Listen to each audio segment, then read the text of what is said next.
for a Muslim man in this country today, if you're Black, if you're Muslim, those intersections create you to be a bigger target. You know, we're dealing with issues of police brutality. We're looking at how the courts find you guilty. In Minnesota, for example, we have kids who try to join terrorist organizations who have received 30 plus years. And we have seen white kids who have ammunition to kill thousands of people who had plans to do it and were stopped. And they're at home with their family on probation. The difference here is because this justice system in this country is based on who you are, what color you are, what subgroup you belong to. And I think that's the dynamic and the challenges that we have to make sure we understand when we talk about Islamophobia in this country. Islamophobia is an industry that manifests in multiple ways. It manifests in lack of inclusion. It manifests in violent crimes and hate crimes. It manifests in policies that are, to ban Muslims. When Islamophobia gets legislated, you see that happening in police conduct. You see that happening on the airports. You see that happening in departments that manage and process, paperwork for whatever the reason is. And you see that happening in our court systems, where Muslims are now treated differently. We treat terrorists as a terrorist. I don't care who you are. If you're a threat to our society and peace, you're the same. You should be treated the same. Terrorism, safety. People don't realize that majority of the victims of global terrorism today are Muslim. And if they understood that, they would understand actually Muslims are dying every single day through terrorist attacks. But we have never lifted the victims when they're not, when they are Muslim. We never lifted them up. And the other issues, women in Islam, there are more Muslim female presidents than we've had in the United States. These concepts of until the Me Too movement to some extent, America projected that only women are mistreated everywhere else. Except here. Here, everything was perfect. We paid them the same, we gave them the same. Even our United States soccer team, they get the same amount of money and same pitch, same field, same jerseys. No, right? But again, this projection that those people are bad people and we're much better. That type of supremacy is part of this, right? So when I remind people the way we address Islamophobia is not to walk down ignorance. It's to stand up against ignorance. It's to recognize racism for what it is and to remind people that they are making a mistake here, that they are repeating history. I think that's very powerful to say to people because the moment you start to say and start to excuse things and start to talk, you get into you get stuck in this process where you now are dehumanizing people. And we start to create what is a good person, what is a good Muslim versus a bad Muslim. We don't do that. And that's a wrong trajectory to take. Hate needs to be responded with love, but it's also need to be responded with courage and to be calling people out for their racism. In fact, I tell people, your best response may be knock it off. There's a lot of people who don't realize that they just need somebody in the room to say, knock it off. That's offensive and wrong. Knock it off. And you just become a broken tape recorder. I guarantee you they'll stop it. Because they need that space to argue. You cannot argue about racism. One of the things I tell people who attend these hate meetings, that you're at a meeting where you are returning the Nazis, and people don't feel comfortable about that. They want to debate an issue as entertainment where they're dehumanizing people. So I think that's the sad part about everything that's happening around Islamophobia and the anti-Islamic movement in this country is that history is once again repeating, and we have to open our eyes to it. This is something many people don't realize. Hate in America is organized. Most people do not just wake up in the morning and start hating people. Even a bunch of people who have bad opinions of others. But hate is organized in this country. And it starts off with, for example, in Minnesota, a group of two people who claim that they're friends of a park next to a mosque. And they start to blog about that mosque and paint a picture that this mosque is a threat to the society. And they continue to do that until a hate group, national hate group, picks up on their story. When that national hate group picks up on that story and they share it around the hate network of hate, then a militia group in Illinois decides to say, well, we have found our target. Let's go after it. And they drive 600-700 miles in the middle of the night, avoid tollways, and they come to this mosque as early worshipers are there, and they throw a firebomb with the intention of killing and the intentions of terrorizing people. So hopefully those people, these black Muslims in this area, could leave. So I think there's three core pieces. First of all, it is the groups, and the groups are two. I call them mom and pop shop hate groups. They're the little people who usually come to events. They're trying to pass information. They're trying to pass legislation. They're the groups that most people are visible to. You'll see them places. They're upset with Muslims. They're the ones showing up, trying to heckle at events. Those are the mom and pop shop type of hate groups. Then the second more dangerous one are the militias. And there's a group called 3% militias and others, the offsprings of those groups, that have now focused on Muslims. They're usually anti-government, but now they're really focused on Muslims. And we know that they're even doing reconnaissance missions of mosques, trying to identify what the mosque's layout looks like inside, among other things. And then, so you have that. Then you have the speakers. And the speakers are usually brought by these mom and pop shop hate groups. And then they come into they usually go into areas where there's not a lot of Muslims because they know they can't go to an urban area.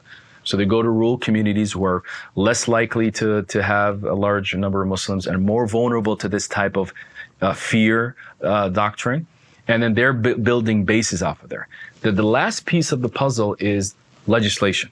So as many people know now, refugee resettlement and stopping refugee resettlement and the Muslim bans, all of this came from the vicious cycle of these hate groups and their attention and their goal of bringing forth policies like the Muslim ban or stopping refugees from being resettled in the United States. That's the movement. There are speakers right now traveling in many of your rural communities that are speaking to people. Just like in the 1930s, when this KKK resurged, you had people who were going and recruiting members and increasing people in support. The reason why it's a movement is because the same talking points that get passed around at a talk that I give in rural Minnesota, on the same day with the same spelling errors, my colleagues in another part of the country are getting the exact same talking points and being passed around at an event where they're talking. This is how hate works. You have a speaker that creates this anxiety, and also a lot of times the media becomes part and parcel of creating this tension because they will do a pre-story of this potential controversial speaker coming in. So the entire little town will get rattled up for a month before the event. People will plan a pro rally and against the rally. And then on that day, the speaker will come in and people will be highly tense. And we believe right after that, there'll be some hate crimes. People will be agitated.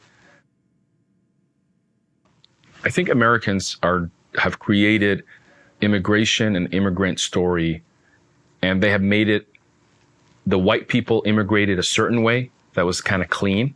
And then all these other immigrants immigrated with like something that's a little different. So they immigrated messy, white people immigrated nicely. The reality is white people didn't even have an immigration process. They just walked over. Nobody even checked them other than for quarantine. And when we talk about immigration, they always assume that somehow white people didn't immigrate. If you're not a Native American or you're not forced enslaved African American, you come to this country as an immigrant. We only have 1% Muslims, 1% of the population or less might be Muslim here in America. What does that mean? That means like there's not that many of us that are going to have the conversations with folks. So you have to have conversations with other folks, right? Professor Todd Green, who talks about Islamophobia, mentions, white people need to talk to white people about Islamophobia, right? We need to have race conversations within race.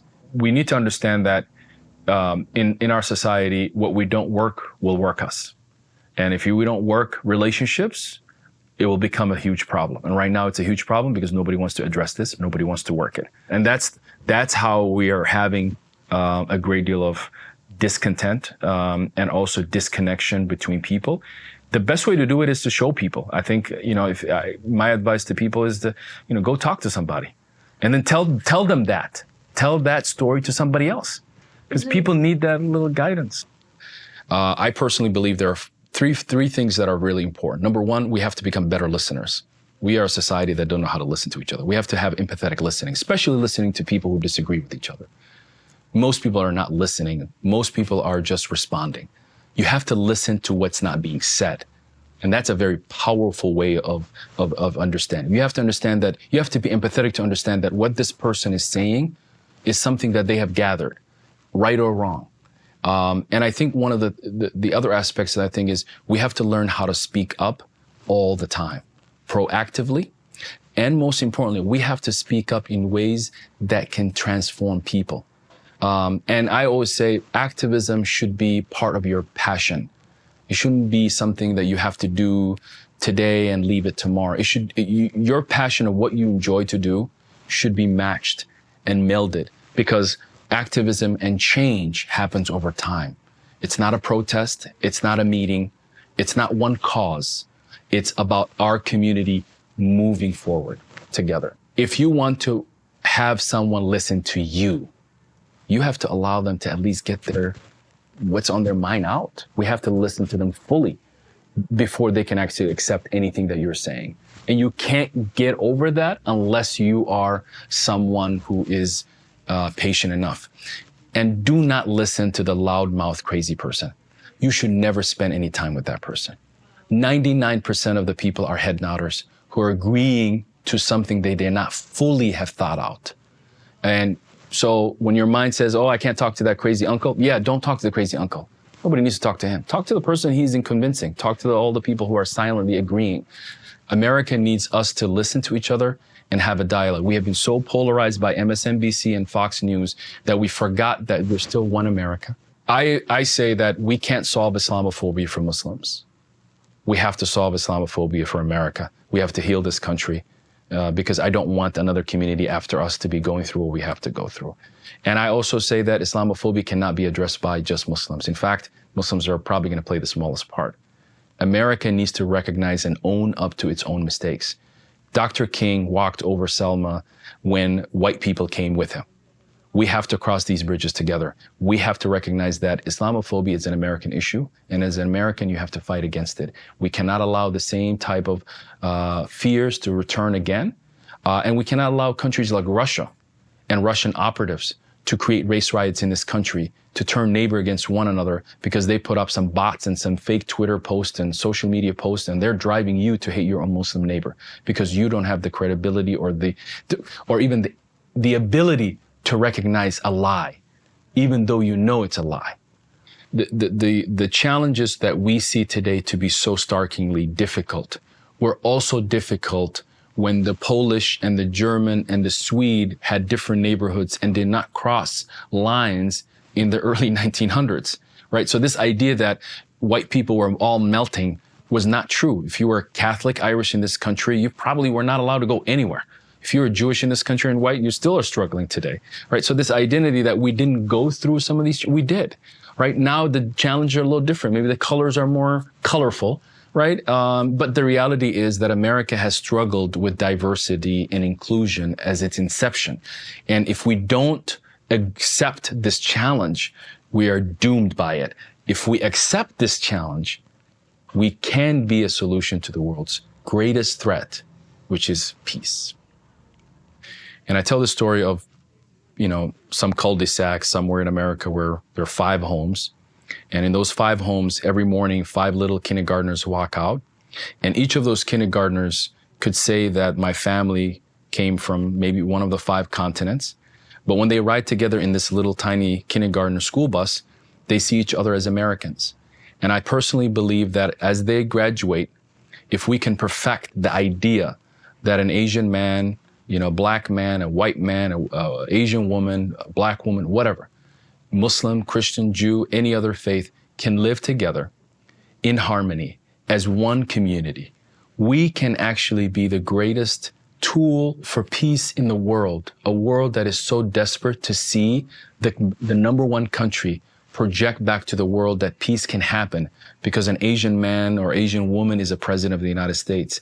When we can do that, I believe we can have actually be what the world is so desperately in need. Yet, that does not mean it's not easy, and nothing comes easy. And I think this experiment with diversity in America is very powerful. And as we get into this point now where we're going to have majority of the children who are born here are going to be Latino, and Muhammad is going to be a common name, and all of these things, we should embrace that, because America is built on this idea that people from many parts of the world can come together and be one country, and embrace that. And you see that as an asset, not as a weakness.